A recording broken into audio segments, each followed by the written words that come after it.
कुएं से पानी खींचकर उस पर डाला कि वह फिर बंदरिया बन गई।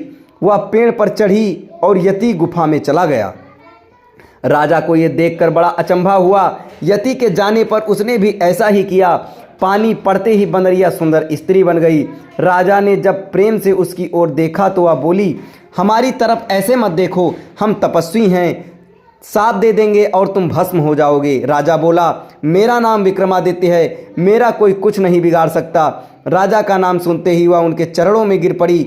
बोली, हे महाराज, तुम अभी यहाँ से चले जाओ, नहीं तो यति आएगा और हम दोनों को साथ देकर भस्म कर देगा।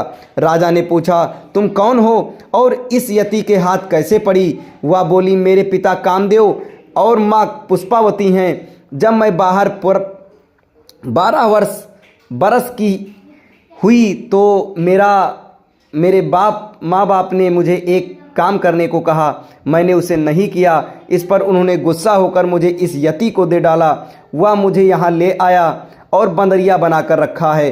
सच है, भाग्य के लिखे को कोई नहीं मिटा सकता। राजा ने कहा, मैं तुम्हें साथ ले चलूँगा। इतना कहकर उसने दूसरे कुएं का पानी छिड़क कर उसे फिर बंदरिया बना दिया। अगले दिन वह यति आया। जब उसने बंदरिया को स्त्री बना लिया तो वह बोली, मुझे कुछ प्रसाद दो। यति ने एक कमल का फूल दिया और कहा, यह कभी कुम्हलाएगा नहीं और रोज एक लाल रत्न देगा, इसे संभाल कर रखना। यति के जाने पर राजा ने बंदरिया को स्त्री बना लिया।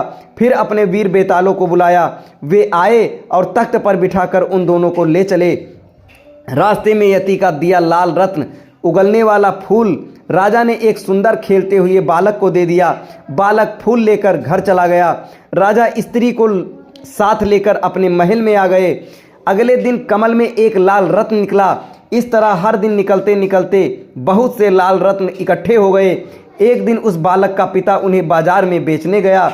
कोतवाल ने उसे पकड़ लिया, राजा के पास ले गया। लड़के के बाप ने राजा को सब हाल ठीक ठीक कह सुनाया और बताया कि उसे नहीं पता ये फूल बालक के पास कहाँ से आया, लेकिन हर दिन मुझ में से इसमें से एक रत्न निकलता है। सुनकर राजा को सब याद आ गया। कोतवाल को उन्होंने हुक्म दिया कि वह उसे बेकसूर आदमी को 1 लाख रुपया दें। इतना कहकर पुतली पुष्पवती बोली, हे राजन, जो विक्रमादित्य जैसा दानी और न्यायी हो वही इस सिंहासन पर बैठ सकता है। राजा झुंझलाकर चुप रह गया। अगले दिन वह सिंहासन की तरफ बढ़ा तो मधुमालती का नाम नवी पुतली के नाम से उसने उसका रास्ता रोक दिया।